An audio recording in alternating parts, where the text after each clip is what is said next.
தினமொரு வசனம். லூக்கா 18வது அதிகாரம் வசனம் 13.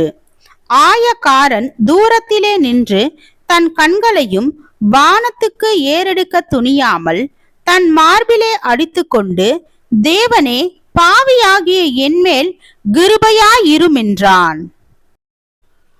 விளக்கம். நம்முடைய தவறான குணங்களையும் தவறான பண்புகளையும் தவறான மனநிலைகளையும் தவறான முடிவு சார்ந்த செயல்களையும் ஒத்துக்கொள்ளாமல் நாம் சரியாக இருப்பது போல சாதித்து காட்டுவது ஒருவேளை எளிதாக இருக்கலாம். ஆனால் அது நம்முடைய சுயத்தையும் சுய கௌரவத்தையும் நிலைநிறுத்த பிரயாசப்பட்டு வாழ்க்கையை நிலைகுலைய செய்யும் செயலாகும்.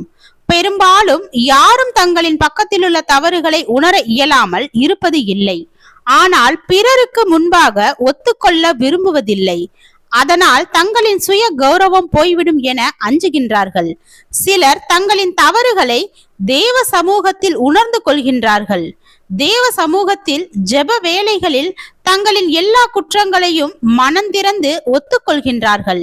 தங்களை மோசமான பாவிகள் என்று தேவனிடம் சொல்ல அவர்களுக்கு பிரச்சனை இல்லை. ஆனால் தங்களிடம் உள்ள ஒரு சிறு தவறை கூட பிறரிடம் ஒத்துக்கொள்ள அவர்கள் முன் வருவதில்லை.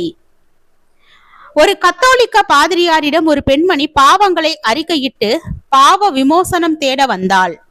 தன்னுடைய தவறான குணம், தவறான செயல், தவறான பேச்சுக்கள் யாவற்றையும் சற்றும் மறைக்காமல் அறிக்கையிட்டாள்.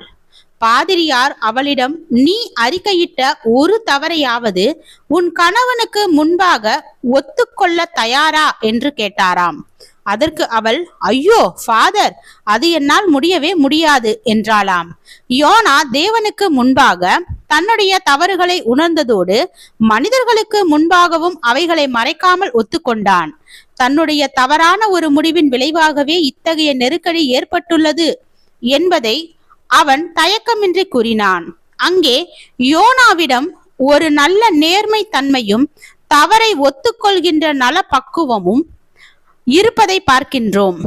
எனவே அந்த கப்பல் ஆபத்தான சூழ்நிலையில் இருந்து தப்பித்துக் கொள்ள நல்ல ஒரு வாய்ப்பு கிட்டியது.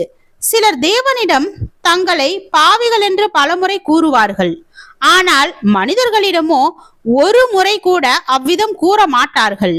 ஆம், தவறுகளை நமக்குள் மட்டுமல்ல, தேவ சமூகத்தில் மட்டுமல்ல, பிறருக்கு முன்பாகவும் நம்முடைய தவறுகளை உணர்ந்து ஒத்துக்கொள்ளும் தாழ்மை நமக்கு வேண்டும்.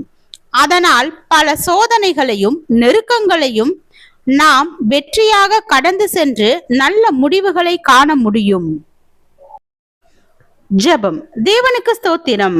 தேவனே, நாங்கள் எங்களுடைய வாழ்க்கையில் உம்மிடத்தில் தாழ்மை உள்ளவராகவும் இரக்கம் பெற்றவராகவும் வாழ கிருபை பாராட்டும். ஆமீன்.